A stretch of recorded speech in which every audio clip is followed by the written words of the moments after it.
நாட்டில் நல்லவங்க ஒருத்தர் 2 பேர் இருக்கிறதுனால தாங்க மழையே பெய்யுது அப்படின்னு சொல்கிறது உண்டு. நல்லார் ஒருவர் உளரேல் அவர் பொருட்டு எல்லாருக்கும் பெய்யும் மழை. சில சமயம் ரொம்ப பேர் திடீர்னு நல்லவங்களாகிடுவாங்க போல இருக்குது. அதனால தான் விடாமல் பேய் மழையாக கொட்டி தீர்த்துடுது. எல்லாரும் நல்லவங்களாகிட்டா உலகமே தாங்காது போல இருக்கே. அப்பப்போ ஒருத்தர் 2 பேர் நல்லவங்களாகணும். அப்போ தான் சீராக மழை பெய்யும். மாதத்துக்கு 3 பேர் நல்லவங்களானா மாதம் மும்மாரி பொழியும். இதெல்லாம் வேடிக்கை பேச்சு. இப்போ இதெல்லாம் ஒரு பக்கம் இருக்கட்டும். இப்போ விஷயத்துக்கு வருவோம். ஒரு கும்பலில் நல்லவன் யார் அப்படிங்கிறத எப்படி கண்டுபிடிக்கிறது? இதுக்கு ஒரு வேடிக்கை கதை உண்டு. என்னுடைய நண்பர் ஒருத்தருக்கு அவங்க பாட்டியம்மா சொன்ன கதையாக அது. அது என்ன கதைன்னா, ஒரு ஊரில் ஒரு சமயம் பலமான மழை பெய்ய ஆரம்பிச்சுட்டு தான். இடி மின்னல் ரொம்ப கடுமையாக இருந்திருக்குது. ஆரம்பித்த மழை வர வர கடுமையாக ஆகிட்டு இருக்குதே தவிர நிற்கிற பாடாக தெரியல. ஊர் ஜனங்கள்லாம் பார்த்தாங்க. இதுக்கு மேலேயும் வீட்டு உள்ள இருந்தால் ஆபத்துங்கிறத புரிஞ்சுக்கிட்டாங்க. ஏன்னா வீடெல்லாம் இடிஞ்சி விழுந்துருமோங்கிற பயம். உடனே எல்லாரும் புறப்பட்டு ஊருக்கு பொதுவாக இருந்த ஒரு மண்டபத்தில் போய் தங்கிக்கிட்டாங்க. மின்னல் கடுமையாக இருந்தது. இடி எந்த நேரத்துலையும் விழலாம்ங்கிற நிலைமை. எப்போ விழலாம்னு பார்த்துக்கிட்டு இருக்குது. அந்த மண்டபத்தில் இருந்த ஜனங்கள் மனசுக்குள்ள ஒரு பயம். நம்ம கூட்டத்தில் யாராவது ஒரு கெட்டவன் பாவம் பண்ணவன் இருந்தால் கூட இடி இந்த மண்டபத்தில் விழுந்துரும். அது எல்லாருக்கும் ஆபத்து அப்படின்னு நினச்சாங்க. சரி, இதுக்கு என்ன பண்ணலாம் அப்படின்னு யோசனை பண்ணாங்க. அந்த கூட்டத்தில் ஒரு பெரியவர் இருந்தார். அவர் ஒரு யோசனை சொன்னார். இதை பாருங்க, அதுக்கு ஒரு வழி இருக்குது. அதோ எதிர்த்தாப்புல கொஞ்சம் தூரத்தில் ஒரு உயரமாக மரம் ஒன்று இருக்குது பாருங்கள். பொதுவாக இடி சுலபமாக விழறது அது மாதிரி உயரமான மரத்தில் தான். நம்ம கூட்டத்தில் இருக்கிறவங்க எல்லாரும் ஒவ்வொருத்தராக போய் அந்த மரத்தை தொட்டு விட்டு திரும்பி வந்துடணும். நம்மள பாவம் பண்ணவன் யாரோ அவன் அந்த மரத்தை தொடுற சமயத்தில் இடி விழுந்துடும். அவன் மட்டும் போயிடுவான். மண்டபத்தில் இருக்கிற நாமெல்லாம் பொழைச்சிக்கலாம் அப்படின்னு ஐடியா கொடுத்தார் அந்த பெரியவர். இது நல்ல யோசனையாக பட்டது. எல்லாரும் ஒத்துக்கிட்டாங்க. ஒவ்வொருத்தராக போய் அந்த மரத்தை தொட்டு விட்டு திரும்பி வந்தாங்க. இடி எதுவும் விழலை. இன்னமும் பாவம் பண்ண ஆசாமி அதை போய் தொடலை போல இருக்கு அப்படின்னு நினச்சிக்கிட்டாங்க. ஒவ்வொருத்தராக போகிறாங்க. எல்லாரும் போய் தொட்டு விட்டு வந்தாச்சு. இன்னும் ஒரே ஒரு ஆசாமி தான் பாக்கி. கடைசியாக இருந்த அந்த ஆள் பயந்துட்டான். இது வரைக்கும் இடி விழலைன்னா இப்போ என்ன அர்த்தம்? இப்போ நாம தான் பாக்கி, நாம தான் தப்பு பண்ண ஆள் போல இருக்கு அப்படின்னு நினச்சிட்டான். அதனால் துணிச்சலாக போய் தொடுறதுக்கு பயந்தான். தயங்கிக்கிட்டே இருந்தான். இருந்தாலும் மற்றவங்கள்லாம் சும்மா இருப்பாங்களா? கட்டாயப்படுத்தி கழுத்தை பிடிச்சி தள்ளாத குறையா அவனை தள்ளி விட்டாங்க. போய் தொட்டுட்டு வாடான்னு. அவன் நடுங்கிக்கிட்டே போய் அந்த மரத்தை தொட்டான். அதே வினாடி ஒரு பயங்கரமான மின்னல் இடி விழுந்துட்டுது. எங்கே விழுந்தது தெரியுமா? அந்த ஆள் மேலே இல்லை, மண்டபத்தில் விழுந்தது. மண்டபத்தில் இருந்தவங்க பூரா காலி. அந்த ஒரு ஆள் மட்டும் பொழைச்சிக்கிட்டான். இந்த ஒரு ஆளை காப்பாற்றுறதுக்காக தான் இடி மண்டபத்தில் விழாமல் இருந்திருக்குது. இதுதான் கதை. அதனால் நல்லவங்க எப்படியும் தப்பிச்சுக்குவாங்க அப்படிங்கிறது ஒரு நீதி. ஒருத்தன் அப்படி தான் தெருவில் நடந்து போய்கிட்டு இருந்தான். ரொம்ப நல்லவன். எதிரில் ஒருத்தன் சைக்கிளில் வந்துக்கிட்டு இருந்தான். அதில் மோதி இவன் கீழே விழுந்துட்டான். சைக்கிள்காரன் உடனே இறங்கி இவனை தூக்கி விட்டான். இவன் எழுந்திரிச்சு அவனை முறைச்சி பார்த்தான். அப்படி பார்க்காதீங்க சார், நீங்கள் ரொம்ப புண்ணியம் பண்ணியிருக்கீங்க, அதுதான் இப்போ சைக்கிளில் மோதிக்கிட்டீங்க அப்படின்றான்.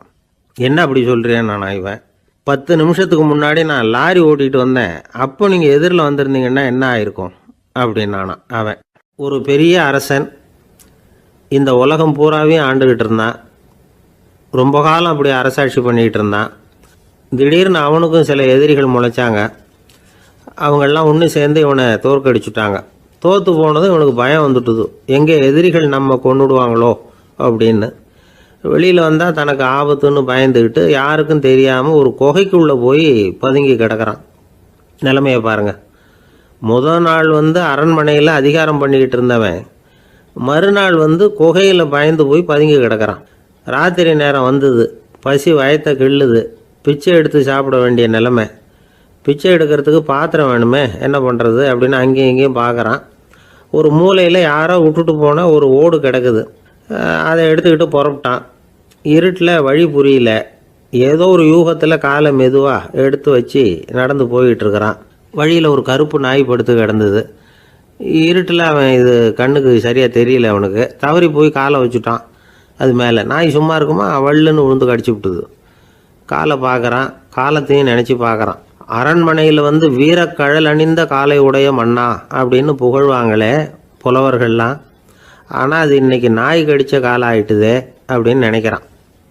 அது மட்டும் இல்லை, முன்னாடியெல்லாம் பொற்கிண்ணங்களில் தான் அவன் சாப்பிடுவான். ஆனால் இப்போது உடஞ்சி போன ஓட்டு, அது ஓட்டை கையில் வச்சுக்கிட்டு நிற்கிறான். அதில் யாராவது சாப்பாடு போடுவாங்களான்னு.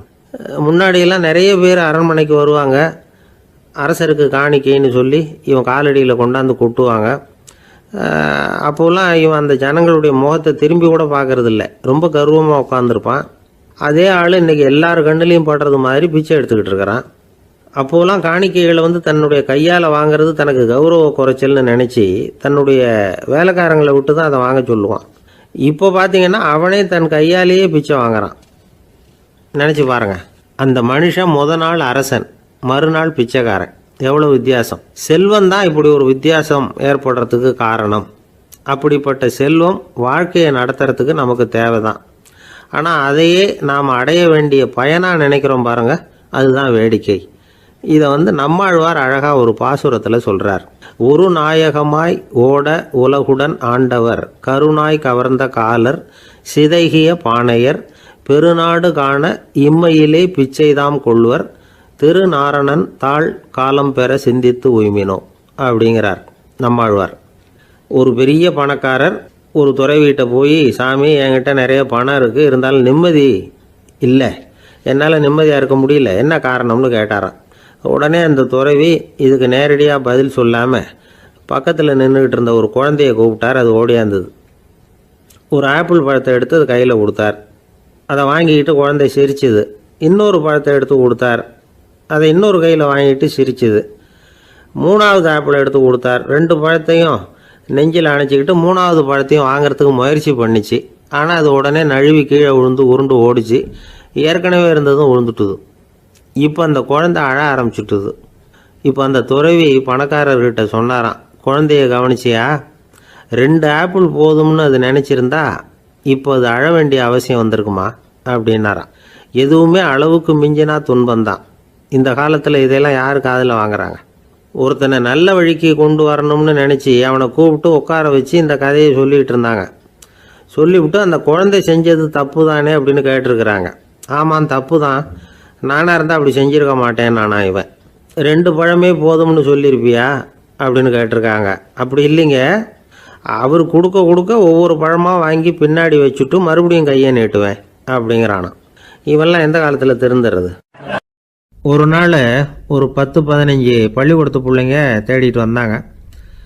உங்களை பார்த்துட்டு தான் போகணும், அதுக்காக தான் வந்திருக்கோம்னாங்க. என்ன விஷயம்னு கேட்டோம். நாங்கள்லாம் கூடி ஒரு முடிவு பண்ணியிருக்கிறோம், அதை உங்கள்கிட்ட சொல்லணும் அப்படின்னாங்க. அதுவும் ஒரு வாண்டு பையன் அதை சொன்னான். என்ன முடிவு அது அப்படின்னு கேட்டோம் ரொம்ப ஆர்வமாக. அதை இப்போ சொல்ல மாட்டோம், எங்களுக்கு பிடிக்கிற மாதிரி ஏதாவது ஒரு தகவல் சொன்னால் அதுக்கப்புறம் நாங்கள் அதை சொல்கிறோம் அப்படின்னா அந்த வாண்டு பையன். சரி, சின்ன பையன்கிட்ட இன்றைக்கி வசமாக மாட்டிக்கிட்டோம் அப்படின்னு நினச்சிக்கிட்டு அவங்களுக்கு தகுந்த மாதிரி ஒரு கதை சொல்ல ஆரம்பித்தோம். அது என்ன கதைன்னா, ஒரு பெரிய காடு, அதில் பலவிதமான மிருகங்கள். அந்த காட்டுக்கு ஒரு சிங்கம்தான் ராஜா. எப்பவும் காட்டுக்கு அது தானே ராஜா. ஒரு பெரிய யானைக்கு இது பொறுக்கலை. என்ன இது, எப்போ பார்த்தாலும் இங்கே சிங்கத்துக்கே ராஜா பதவி கிடைக்கிது, நான்லாம் எவ்வளவு பலசாலியாக இருக்கிறேன், அப்படி இருந்தும் எனக்கு அந்த பதவி கிடைக்கலையே அப்படின்னு தனக்குள்ளே பொறுமிக்கிட்டே இருந்தது. ராஜா பதவியை நினச்சி ரொம்ப ஏக்கம், அதுக்கு பதவி மோகம். இந்த சமயம் பார்த்து ஒரு குள்ள நரி கூட்டம் அதை தேடிட்டு வந்தது. ஐயா பெரியவங்களே, நீங்கள் இந்த காட்டுக்கு ராஜாவாக இருக்க ஆசைப்படுறீங்க, அதில் ஒன்றும் தப்பு இல்லை.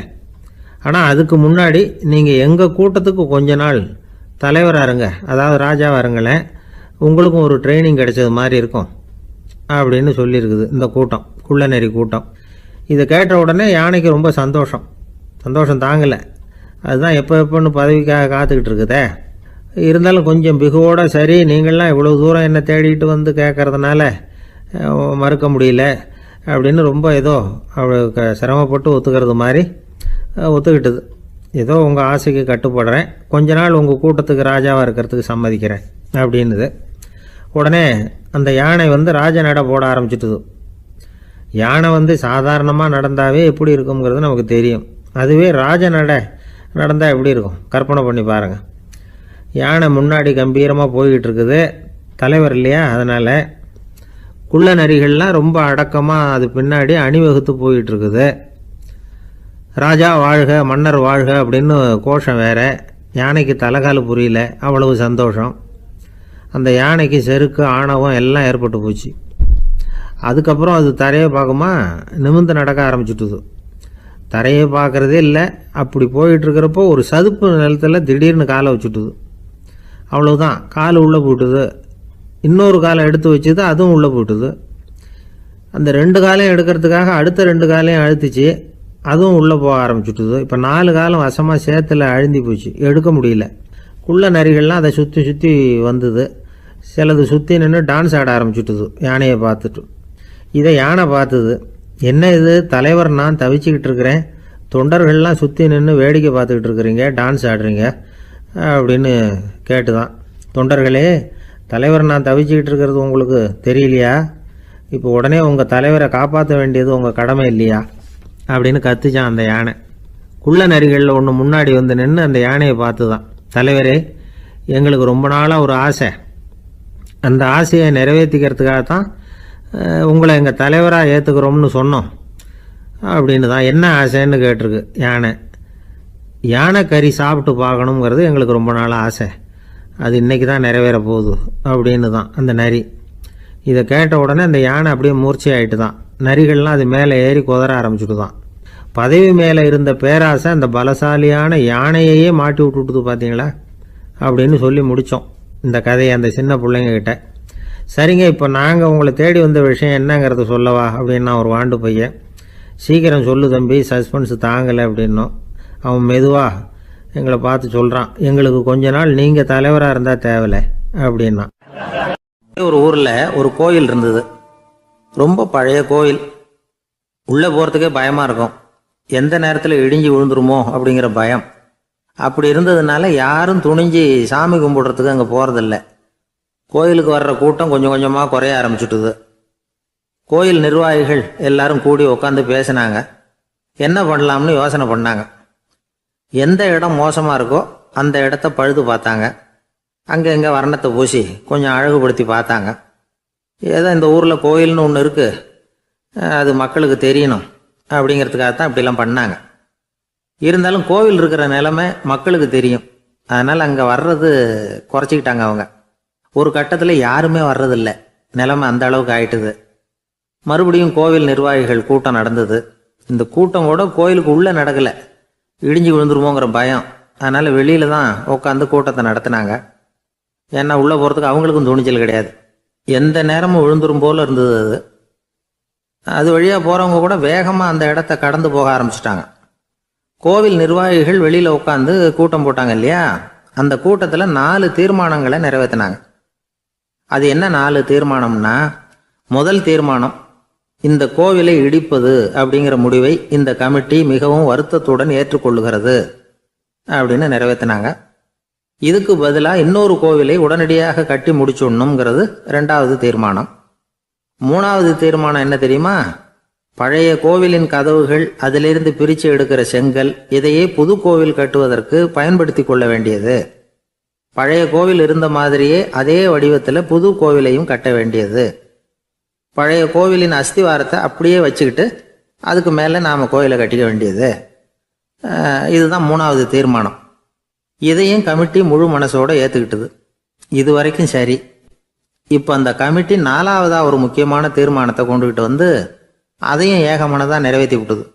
அது என்ன தீர்மானம்னா, புதிய கோவில் கட்டி முடிக்கிற வரைக்கும் பழைய கோவிலை இடிக்கிறதில்லை அப்படிங்கிற தீர்மானம். எப்படி இருக்குது பாருங்க இது. பழசை இடிக்காத வரையில் அதே இடத்துல புதுசாக எப்படி கட்ட முடியும்? பல விஷயங்களில் நாம் நடந்துக்கிற முறையும் இப்படி தான் இருக்குதான். வாழ்க்கையில் முன்னேறணும்னு ஆசைப்படுவோம், அதே நேரத்தில் அந்த முன்னேற்றத்துக்கு எது தடையாக இருக்கோ அதை விட்டு விடுறதுக்கும் மனசு வராது. வெளிநாட்டில் ஒரு பெரிய விருந்து நடந்துக்கிட்டு இருந்துதான். எல்லாரும் மது கோப்பையும் கையுமா அலைஞ்சிக்கிட்டு இருக்கிறாங்க. ஒருத்தர் மட்டும் கையில் எதுவும் இல்லாமல் ரொம்ப நல்ல பிள்ளையா சாதுவா ஒரு ஓரமாக தனியாக உட்காந்துருக்கிறார். அவர்கிட்ட நெருங்கி, வாங்க மது சாப்பிடலாம் அப்படின்னு கூப்பிட்டாங்களாம். என்னை வற்புறுத்தாதீங்க, நான் என் மனசுக்குள்ளே உறுதியாக தீர்மானம் பண்ணிவிட்டேன் அப்படின்னாராம். என்ன தீர்மானம் பண்ணியிருக்கீங்க அப்படின்னு கேட்டிருக்காங்க. ஏற்கனவே முழு போதையில் இருக்கும் பொழுது மறுபடியும் மது கோப்பையை தொடரதில்லை அப்படின்னு தீர்மானம் பண்ணியிருக்கேன் அப்படின்னாராம். ஒரு ஊரில் ஒரு பெரியவர் இருந்தார். ஒரு நாள் அவரை தேடி ஒருத்தர் வந்தார். ஐயா, நான் கடவுளை பரிபூர்ணமாக நம்புகிறேன் அப்படின்னார். சரி, அந்த நம்பிக்கை உனக்கு எப்படி வந்ததுன்னு கேட்டார் இவர். அவர் சொல்ல ஆரம்பித்தார், ஐயா, எனக்கு கல்யாணம் ஆகி 10 வருஷம் ஆச்சு, ஆனாலும் குழந்தை பாக்கியம் இல்லை. அதுக்கு என்ன காரணமாக இருக்கும்னு நான் யோசனை பண்ணிகிட்டு இருந்தப்போ நண்பர் ஒருத்தர் ஒரு ஆலோசனை சொன்னார். உனக்கு மதப்பற்று இல்லை, எந்த கடவுளையுமே நம்ப மாட்டேங்கிற, அதுதான் காரணம். கடவுளை நம்பு, உனக்கு குழந்தை பாக்கியம் கிடைக்கும் அப்படின்னார். அவர் அப்படி சொன்னாரே தவிர எனக்கு சந்தேகம்தான். இருந்தாலும் அவர் சொன்னபடியும் நடந்து தான் பார்ப்போமே அப்படின்னு முடிவு பண்ணேன். கடவுளை நம்ப ஆரம்பித்தேன். அந்த வருஷமே அழகான ஆண் குழந்தை பிறந்தது. எல்லாம் இறைவன் அருள் அப்படின்னார். இவர் இப்படி சொன்னதை கேட்டதும் அந்த பெரியவர் சொன்னார், நீ சொல்கிறதெல்லாம் சரிதான், இருந்தாலும் இந்த காலத்தில் எந்த ஒரு காரியமாக இருந்தாலும் அதை சோதனை செஞ்சு பார்த்துட்டு தான் ஒரு முடிவுக்கு வந்து சேர முடியும். அறிவுபூர்வமான முடிவு அதுவாக தான் இருக்கும். அறிவியல் சோதனைகள் அப்படித்தான். ஒரு குறிப்பிட்ட விஷயத்தை பற்றி எத்தனை தடவை சோதனை பண்ணாலும் ஒரே முடிவு தான் கிடைக்கணும். அதுதான் சரியாக இருக்கும். அதனால் இப்போ மறுபடியும் ஒரு சோதனைன்னார். என்ன செய்யணும் அப்படின்னு கேட்டார் இவர். கடவுள்கிட்ட ஒரு பெண் குழந்தை வேணும்னு கேளு. முதல்ல ஆண் குழந்தையை கொடுத்தது மாதிரியே இப்போ ஒரு பெண் குழந்தையையும் கொடுக்குறாரா பார்க்கலாம் அப்படின்னார். சரின்னு சொல்லி இவர் அதே மாதிரி முயற்சி பண்ணினார். அதுக்கப்புறம் அவர் இந்த பெரியவர்கிட்ட வரவே இல்லை. கொஞ்ச காலம் கழித்து இவரே அவரை தேடிக்கிட்டு போய் கதவை தட்டினார். அவர் கதவை திறந்தார். என்ன ஆச்சு, கடவுள் கண் திறந்தாரா அப்படின்னு கேட்டார். அவர், அந்த சமாச்சாரம்லாம் நமக்கு வேணாம் சார்.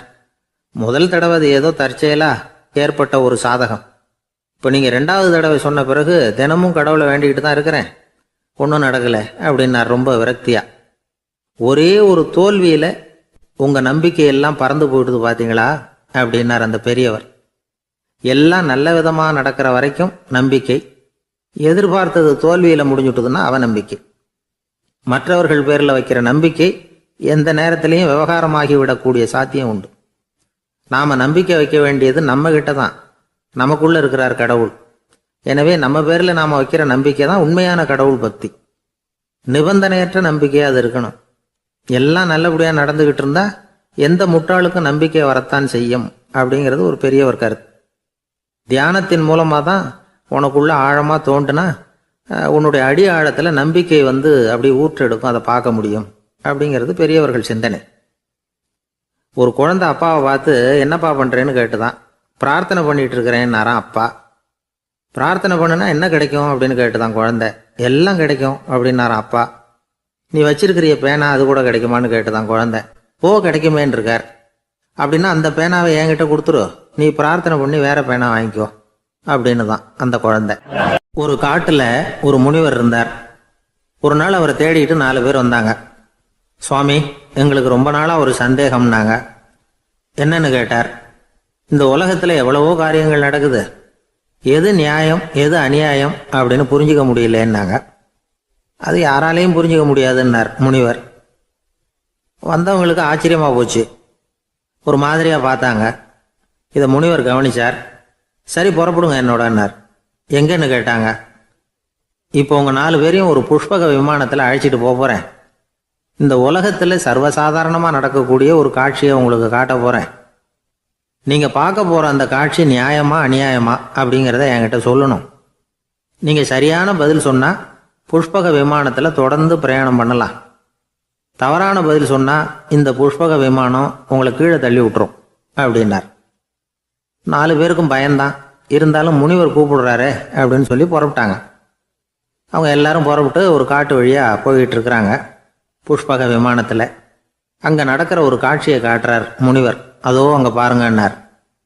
அந்த விமானத்தில் இருந்தபடியே எல்லாரும் கீழே குனிஞ்சு பார்க்குறாங்க. அங்கே ஒரு தாய் புலி அப்போ தான் குட்டி போட்டிருக்கு. குட்டிகளை ஈன்ற உடனே பசிக்கு இறை தேடி அந்த பக்கமாக வருது. அதே நேரம் ஒரு தாய் மான், அதுவும் அப்போ தான் குட்டி போட்டிருக்கு. அதுவும் இதே மாதிரி குட்டிகளை ஈன்ற உடனே பசிக்கு இறை தேடி அந்த பக்கமாக வருது. இப்போ அந்த புலி அந்த மானை அடித்து போட்டுவிடுது. அதுவும் சாப்பிடுது, குட்டிகளுக்கும் கொடுக்குது.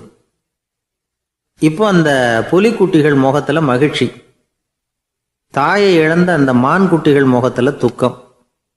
இப்போ அந்த முனிவர் 4 பேர்கிட்டையும் கேட்குறார், நீங்கள் இங்கே பார்த்தீங்களே, இதில் எது நியாயம் எது அநியாயம்? ஒவ்வொருத்தராக சொல்லுங்கள். உங்கள் பதில் சரியில்லைன்னா இந்த விமானம் உங்களை கீழே தள்ளி விட்டுரும், சொல்லுங்கள் பார்க்கலாம்னார். முதல்ல ஒருத்தன் சொன்னான், அந்த புலி செஞ்சது சரிதாங்க, அது பசிக்கு அதுதான் ஆகாரம். தன்னுடைய பசிக்கு தானே இறை தேடிக்கிட்டுது, அதில் என்ன தப்பு, அவ்வளவுதான். அதனால் புலி செஞ்சது நியாயம்தான் அப்படின்னா. அவ்வளவுதான், அந்த விமானம் அவனை அப்படியே கீழே தள்ளி விட்டுட்டுது. அதனால் அவன் கொடுத்த பதில் சரியில்லை அப்படிங்கிறது புரிஞ்சு போச்சு. இப்போ ரெண்டாவது ஆள் சொன்னான், புலி செஞ்சது பாவம், அந்த தாய்மான் என்ன தப்பு பண்ணிச்சு, இப்போ அந்த குட்டிகளுக்கு யார் ஆதரவு, அதனால் புலி செஞ்சது அநியாயம் அப்படின்னா. அவ்வளவுதான், அவனையும் கீழே தள்ளி விட்டுட்டுது அந்த விமானம். இந்த பதிலும் சரியில்லை அப்படின்னு ஆயிட்டுது. இப்போ மூணாவது ஆள் வந்தான். முதல்ல 2 பேர் கீழே விழுந்ததை பார்த்துக்கிட்டு இருந்தான். அதனால் அவன் சொன்னான், ரெண்டுமே நியாயம்தாங்க. புலி இறை தேடினதும் இயற்கை, அதுக்கு மான் இரையானதும் இயற்கை, அதனால் இதில் ஒன்றும் தப்பு இல்லைன்னா. அவ்வளவுதான், அவனையும் அந்த விமானம் கீழே பிடிச்சி தள்ளி விட்டுது. இப்போ நாலாவது ஆள் வந்தான். முனிவர் கேட்டார், நீயாவது சொல்லுப்பா, இந்த செயலில் எது நியாயம்னார். அவன் தெளிவாக பதில் சொன்னான். அதாவது என்ன சொன்னான்னா, எனக்கு தெரியல அப்படின்னா. அவனை விமானம் கீழே தள்ளலை, சௌரியமாக அழைச்சிட்டு போட்டுது. இவனும் பிரயாணம் சௌக்கியமாக பண்ணானான். ஆக இதுதான் சரியான பதிலுங்கிறத முனிவர் உணர்த்தினார். இந்த கதையிலிருந்து நாம் புரிஞ்சுக்க வேண்டியது என்னன்னா, இந்த உலகத்தில் எவ்வளவோ காரியங்கள் நடக்குது, அதெல்லாம் ஏன் அப்படி நடக்குதுங்கிறதுக்கு எப்பேற்பட்ட பண்டிதராலும் பதில் சொல்ல முடியாது. தெரியாததை தெரியாதுன்னு ஒத்துக்கிட்டா வாழ்க்கை பிரயாணம் சுகமாக இருக்கும். அதனால் தேவையில்லாத விஷயங்களை புரிஞ்சுக்கிறதுக்கு நேரத்தை செலவு பண்ணிகிட்டு இருக்கக்கூடாது. வாழ்க்கையை குழப்பிக்கக்கூடாது. வாழ்க்கைக்கு தேவையானது என்னவோ அதை மட்டும் புரிஞ்சுக்கிட்டா போதும். இந்த காலத்து ஆள் ஒருத்தன் ஒரு பெரியவரை தேடி வந்தான். ஐயா, ஒரு சந்தேகம்னா. என்ன உன்னுடைய சந்தேகம்னார். பகுத்தறிவுன்னா என்ன, விதின்னா என்ன அப்படின்னு கேட்டான். இதுக்கு அவர், இப்போ உன்னுடைய வலது காலை தூக்குன்னார். தூக்கினான்.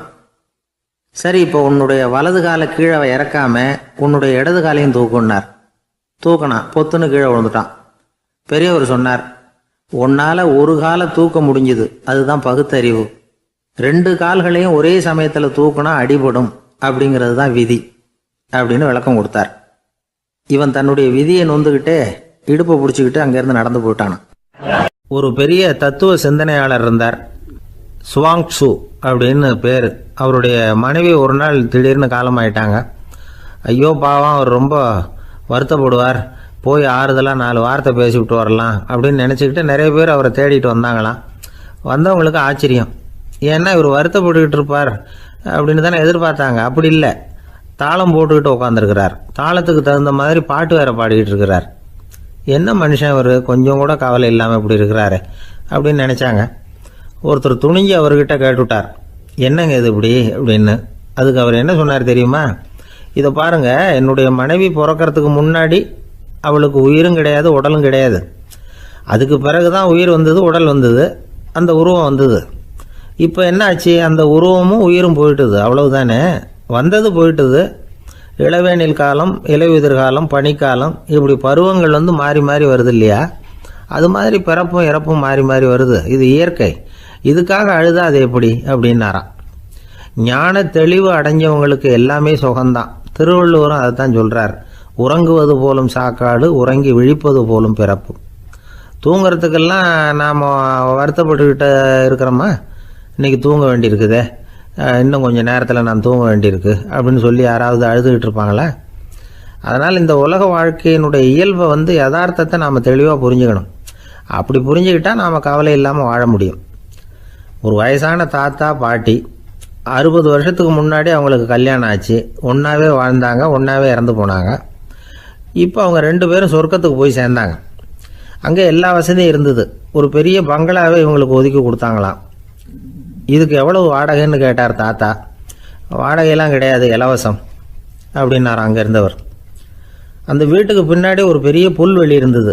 இதில் விளையாட ஏதாவது கட்டணம் உண்டான்னு கேட்டிருக்கார் தாத்தா. அதெல்லாம் ஒன்றும் கிடையாது, பணம்லாம் கட்ட வேண்டியதில்லை அப்படின்னார் அவர். பக்கத்தில் ஹோட்டல் மாதிரி ஒரு பெரிய கட்டடம், உள்ள சாப்பாட்டு மேஜைகள், அது மேலே விதவிதமான பலகாரங்கள். சாப்பாட்டுக்கெல்லாம் எவ்வளவு அப்படின்னு விசாரிச்சாராம் தாத்தா. அதுதான் சொன்னேனே, இங்கே எல்லாமே இலவசம்தான், எது வேணும்னாலும் சாப்பிட்லாம், எவ்வளவு வேணும்னாலும் சாப்பிட்லாம் அப்படின்னாராம். நீங்கள் சொல்கிறீங்க அப்படி, ஆனால் நான் சர்க்கரை சேர்த்துக்கக்கூடாது, உப்பு சேர்த்துக்கக்கூடாது, பாட்டி கையால் எப்பவும் பத்திய சாப்பாடு தான் அப்படின்னாராம் தாத்தா. இதை பாருங்கள், இங்கே உங்களுக்கு அந்த கவலையும் வேண்டியதில்லை. இங்கே நீங்கள் ஸ்வீட்டு சாப்பிட்லாம், காரம் சாப்பிட்லாம், உங்களுக்கு எந்த நோயும் வராது அப்படின்னாராம் அங்கே சொர்க்கத்தில் இருந்தவர். இதை கேட்ட உடனே அந்த தாத்தா பக்கத்தில் நின்ன பாட்டியை பார்த்து கத்தினாராம், அடி பாவி, எல்லாத்தையும் இங்கே எடுத்துட்டியே, நீ எனக்கு பத்திய சாப்பாடு போடாமல் கண்டதை திங்க விட்டுருந்தா 10 வருஷத்துக்கு முன்னாடியே நான் இங்கே வந்து சேர்ந்துருப்பேனே அப்படின்னாராம்.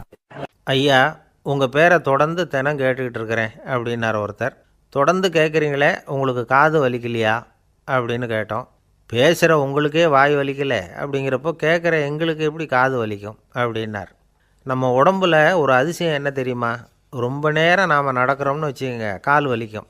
ரொம்ப நேரம் வேலை செஞ்சால் கை வலிக்கும், உடம்பு வலிக்கும். ரொம்ப நேரம் பார்த்துக்கிட்டே இருந்தால் கண்ணு வலிக்கும். ரொம்ப நேரம் பேசிக்கிட்டே இருந்தால் வாய் கூட வலிக்கும். ஆனால் ரொம்ப நேரம் கேட்டுக்கிட்டே இருக்கிறதுனால காது வலிக்கிறது இல்லை. அதனால் கேட்குறதுக்கு முக்கியத்துவம் கொடுத்தாங்க நம்ம பெரியவங்க. திருவள்ளுவர் தேவையில்லாமல் வார்த்தைகளை உபயோகப்படுத்த மாட்டார். ஒரு திருக்குறள்னு எடுத்துக்கிட்டாவே அதில் மொத்தம் 7 வார்த்தைகள், அவ்வளவுதான். அப்படி 7 வார்த்தைகள் மட்டுமே உள்ள ஒரு திருக்குறளில் வள்ளுவர் ஒரே வார்த்தையை 5 தடவை உபயோகப்படுத்தியிருக்கிறார், திரும்ப திரும்ப பயன்படுத்தியிருக்கிறார். அப்படின்னா அதை எந்த அளவுக்கு வலியுறுத்தி சொல்கிறார் அப்படிங்கிறத நாம் புரிஞ்சுக்கணும். அது என்ன குறள்? செல்வத்துள் செல்வம் செவிச்செல்வம், அச்செல்வம் செல்வத்துள் எல்லாம் தலை. செவிச்செல்வம்ங்கிறது அவ்வளவு முக்கியமானது. கற்றலின் கேட்டல் நன்று. அதிகம் கேட்கணுங்கிறதுக்காக தான் எவ்வளவு கேட்டாலும் காது வலிக்கிறதில்ல. குறைச்சலாக பேசணும், அதிகமாக கேட்கணும். இன்னொரு விஷயம் கவனிங்க, நம்ம உடம்பில் கண்ணுக்கு மூடி இருக்குது, எதையாவது நாம் பார்க்க விரும்பலைன்னா உடனே கண்ணை மூடிக்கலாம். நம்ம வாய்க்கு மூடி இருக்குது, பேச விருப்பம் இல்லையா, வாய் மூடிக்கலாம். மூக்குக்கு கூட மூடிக்கிற வசதி இருக்குது, எதையாவது முகர விருப்பம் இல்லையா, மூச்சை அடக்கிக்கலாம். ஆனால் பாருங்கள், காதுக்கு மூடி கிடையாது, அதை கையால் தான் மூட முடியும். யார் என்ன சொன்னாலும் அது நல்லதோ கெட்டதோ காதில் விழுந்துக்கிட்டு தான் இருக்கும். அறிவு தான் நல்ல விஷயங்களை எடுத்துக்கிட்டு கெட்ட விஷயங்களை விட்டுடணும். நல்ல கருத்துக்கள் நம்ம காதில் நிறைய விழுந்துக்கிட்டே இருக்கணும். அதை கேட்டு நாம் நல்லபடியாக வாழணுங்கிறது தான் படைப்பின் விருப்பம். ஆன்மீகவாதிகள் கூட ஒன்று சொல்லுவாங்க, அதாவது ஆன்மீக பாதையில் நீங்கள் முன்னேறணும்னா முதல்ல சிரவணம் செய்யணும்பாங்க. அதாவது பெரியவங்க சொல்கிற நல்ல கருத்துக்களை கேட்கணும் அப்படின்னு அதுக்கு அர்த்தம். அதனால் யார் நல்ல கருத்துக்களை சொன்னாலும் அதை காது கொடுத்து கேளுங்க. இவ்வளவு கருத்துக்களையும் நம்ம நேயர் ஒருத்தர்கிட்ட சொல்லிகிட்டு இருந்தோம். அவரும் சரி சரின்னு தலையாடிக்கிட்டே இருந்தார். அப்புறம் சொன்னார், நீங்கள் சொல்கிறது சரி தான் சார், காதுக்கு மூடி இல்லைங்கிறது ரொம்ப சரி. அதனால தான் உங்கள் தகவல் கூட நாங்கள் விரும்புகிறோமோ இல்லையோ தினம் காதில் விழுந்துக்கிட்டு இருக்குது அப்படின்னார். எங்களுக்கு ரொம்ப பெருமையாக இருந்தது. அப்படியா அப்படின்னோம். ஆனாலும் என்ன மாதிரி சில பேர் நீங்கள் தகவல் சொல்கிற சமயத்தில் காதில் மூடி இல்லையேன்னு சொல்லி கவலைப்படுறதில்ல சார் அப்படின்னார். ஏன்னு கேட்டோம். காதை மூடுறதுக்கு தானே வசதி இல்லை, ரேடியோவை மூடுறதுக்கு வசதி இருக்குதுல்ல, அதனால் டக்குன்னு அதை மூடி வச்சுருவோம் அப்படின்னார். ஒருத்தர் முகத்தை தொங்க போட்டுக்கிட்டு ஒரு மாதிரியாக வந்தார். என்ன விஷயம்னு விசாரித்தேன். என்னுடைய நண்பன் ஒருத்தங்கிட்ட கருத்து வேறுபாடு, இனிமேல் நமக்குள்ளே எந்த சம்மந்தமும் வேணாம்னு நட்பை முறிச்சிட்டு வந்துட்டேன்னா. நண்பர்கள்னு இருந்தால் கருத்து வேறுபாடு வரத்தான் செய்யும்னே. கருத்து வேறுபாடு வராமல் இருக்கிறதுக்கு ஏதாவது வழி உண்டா அப்படின்னு கேட்டாங்க. அதை பற்றி நிபுணர்கள் சில யோசனைகளை சொல்லியிருக்கிறாங்கன்னு. முதல் விஷயம் என்னென்னா, உங்கள் நண்பனுக்கு ஒரு செய்தி சொல்லணும்னா அதை நீங்களே நேரடியாக சொல்லுங்கள், அல்லது உங்கள் கைப்பட கடிதம் எழுதுங்க. அதாவது நேரடி தொடர்பு முக்கியம். அதை விட்டுட்டு இன்னொருத்தர் மூலமாக நண்பர்களுக்கு செய்தி அனுப்புனா நீங்கள் சொல்கிற செய்தி அப்படியே போய் சேராது, அது சேதமாயிடும். கூட்டி குறைச்சி சொல்லிவிடுவாங்க, அது குழப்பத்தில் கொண்டாந்து விட்டுரும். இது ஒரு யோசனை. ரெண்டாவது யோசனை என்னென்னா, நீங்கள் ஒரு நல்ல காரியத்தை செய்யும் பொழுது உங்கள் நண்பரையும் சேர்த்துக்குங்க, அவருக்கும் அதில் ஒரு ஈடுபாட்டை உருவாக்குங்க. மூணாவது யோசனை, நம்ம பக்கத்தில் இருக்கிற நண்பர் மகிழ்ச்சி அடைகிற மாதிரி ஏதாவது செய்யணும். சின்ன சின்ன செயல்களாக இருந்தாலும் பரவாயில்ல, அவர் நமக்கு எதுவும் செய்யலையே, நாம் எதுக்கு செய்யணும் அப்படின்னு நினச்சிக்கிட்டு இருக்கக்கூடாது. நாலாவது யோசனை என்னென்னா, உங்களுக்கு ஒரு பிரச்சனையா அல்லது உங்கள் நண்பருக்கு ஒரு பிரச்சனையா, எதுவாக இருந்தாலும் 2 பேரும் சேர்ந்து உட்காந்து ஆலோசனை பண்ணுங்கள். நம்ம யோசனையும் கேட்கப்படுதே அப்படிங்கிற நினைப்பே அவருக்கு ஒரு மன நிறைவை உண்டாக்குமா. ஐந்தாவது யோசனை, உங்கள் நண்பர் ஏதோ ஒரு காரியத்தை செய்கிறார், நீங்கள் உடனே அவசரப்பட்டு நீ செய்கிறது தப்புன்னு தீர்ப்பு சொல்லக்கூடாது. அவர் அதை செய்கிறதுக்கான நியாயங்கள் எவ்வளவோ இருக்கும், அதை புரிஞ்சுக்கிறதுக்கு முயற்சி பண்ணணும். ஆறாவது யோசனை, உங்கள் நண்பர் என்ன சொன்னாலும் அதை பொறுமையாக கேளுங்க. அவர் சொல்கிறத புரிஞ்சுக்கணும். அவர் சொல்ல விரும்புகிறத புரிஞ்சுக்கணும். அவர் சொல்ல முடியாமல் தவிக்கிறதையும் புரிஞ்சுக்கணும். இப்படி 3 விதமாகவும் அவரை புரிஞ்சுக்கிட்டு அதுக்கு தகுந்த மாதிரி செயல்படணும். 7வது யோசனை என்னென்னா, உங்கள் நண்பர் உங்ககிட்ட வந்து ஏதோ ஒரு கருத்தை சொல்கிறார், அது உங்களுக்கு பிடிக்கல. அதுக்காக உடனே நீ சொல்கிறது சரியில்லை, நான் ஒத்துக்க மாட்டேன் அப்படின்லாம் மறுத்துக்கிட்டு இருக்கக்கூடாது. அவர் சொல்கிறத கேட்கணும், பொறுமையாக சிந்திக்கணும், அதுக்கப்புறம் பதில் சொல்லணும். இப்படிலாம் நடந்துக்கிட்டால் நண்பர்களுக்குள்ள கருத்து வேறுபாடு வர்றதுக்கு வாய்ப்பே இருக்காது அப்படின்னு வல்லுநர்கள் தொகுத்து சொல்லியிருக்கிறாங்க இந்த யோசனைகளை. எனக்கு தெரிஞ்ச சில நண்பர்கள் உண்டு. அவங்களுக்குள்ளேயும் கருத்து வேறுபாடுகள் வராமல் இருக்கிறதுக்கு சில நுட்பங்களை கையாளுறது உண்டு. ஒருத்தர் சொன்னார், அந்த டாக்டர் சின்ன வயசுலேருந்து என் கூட பழகினவர். நாங்கள் 2 பேரும் இணை பிரியாத நண்பர்கள். இருந்தாலும் எனக்கு உடம்பு சரியில்லைன்னா நான் அவர்கிட்ட வைத்தியம் பார்த்துக்க மாட்டேன் அப்படின்னார் ஒருத்தர். ஏன் அப்படின்னு கேட்டேன். எங்கள் நட்பு கெட்டு